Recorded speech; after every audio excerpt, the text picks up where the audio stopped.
who could defeat John Cena for the WWE Championship. Now, this is like the 4th time recording this video. So yeah. Okay, I made a list of 10 men. I genuinely thought it would be a list of who I wanted. Then I thought to myself, why couldn't any of these 10 men defeat John Cena?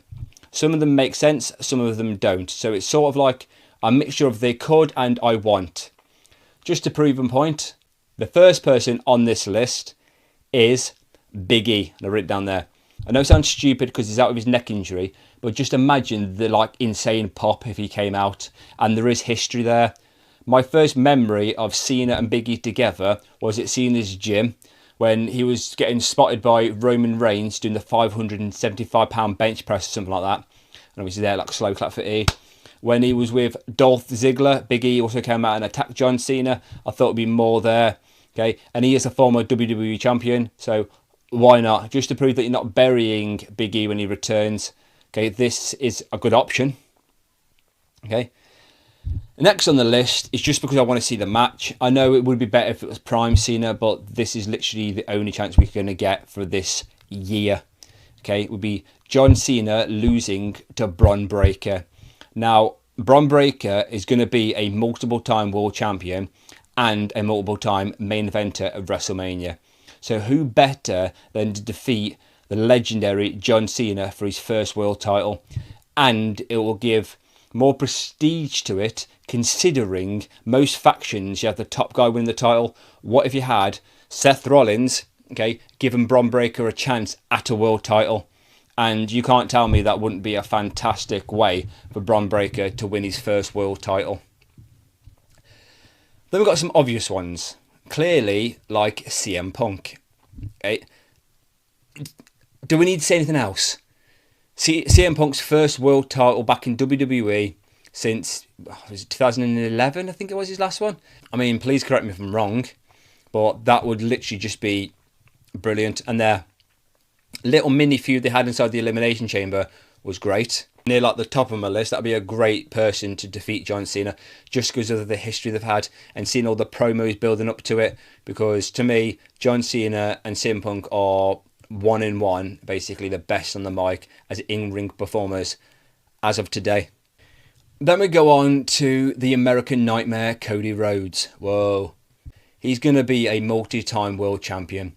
Okay, so why not defeat the guy that defeated him? So he's defeated Roman Reigns on his 1316 day reign. Okay, then defeating like the heel John Cena, saving the company. This one seems more logical, and I think this is who's actually going to defeat Cena if I had to basically pick someone out of these 10. But Cody and John Cena's story isn't finished yet. I felt like they could have done more, and I think there was a reason as to why they wasn't going all out on the promos, because a lot of the time it was Cena talking, Cody talking, Cena talking. No, back and back, and obviously you had Cody saying, enough. But yeah, that would be another great one. So obviously you've got 2 there, which are great choices. 1 okay choice, and obviously Big E being the... I'd more like that than I think it actually would actually happen. Another great choice, I mean, because I don't know if they've actually ever had a match. I'm assuming they have. Like, they've probably had loads of matches, but I can't think of like a memorable one. And that being the Scottish psychopath, Scottish warrior, Scottish shortbread, I don't know what he calls himself these days, Drew McIntyre.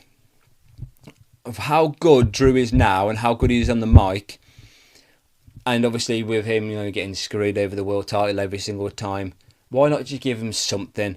I do think this is more based on the promo aspect rather than the actual wrestling side of it, because we know John Cena's on his last run now, so he's not exactly going to be the most technical person in the ring. But I do think that those two could deliver a fantastic story, and I do think Drew being a heel, it could make John Cena become a babyface. This list is random, you know. So then we have who I think would make a lot of sense if they won the Money in the Bank. So would it be like John Cena's very last match? I don't know if I'd like that, but obviously if they cashed in from the Money in the Bank, which is obviously an option, I'm going to say LA Knight.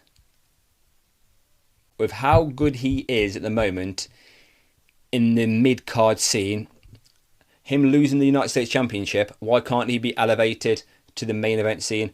A lot of us wanted it back at WrestleMania 40, like when Damian Priest cashed in on Drew. We wanted it to be LA Knight, like Imagine the Pop. Okay, he's good on the microphone. I do think John Cena is a hell of a lot better, and he probably could bury LA Knight. But if he worked with him, he's great in the ring. So if that happened, I wouldn't be sad about it.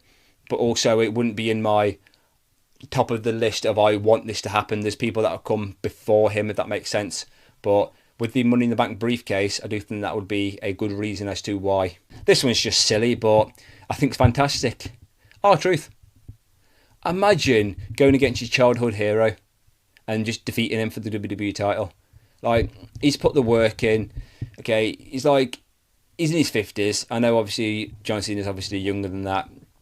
But how good R-Truth is, even if it's literally just wins it for, like, the night. Like, give him that. I know he's a former NWA champion, I think. And did he win the TNA World title? I don't think he did. But for how long he's been in WWE for, like, how good he is. I know it's a comedy character, but he can make people break character. So, just to basically give him his flowers, why not have him defeat John Cena? It's literally the best thing I can think of in a comical side of it. Obviously, there is more people on these lists that I would like to see defeat John Cena, but I'm trying to think a little bit logical. Even though I mentioned a guy with a broken neck. Yeah, he's not wrestling, hasn't been wrestling for like 2 or 3 years now. Still. Then we go on to Randy Orton, the guy he faces at Backlash. Or was he already facing him at Backlash? We don't know. Okay. A lot of people seem to think that this would have been a great last opponent for John Cena, but we're not about his last match here, and it could still be his last match opponent. I personally think they had this match because if Randy got injured or Cena got injured and they could never do it again, at least if they've got the opportunity, do it while you can. Rock and Roman. Randy Orton winning his 15th world title, like how good he actually is.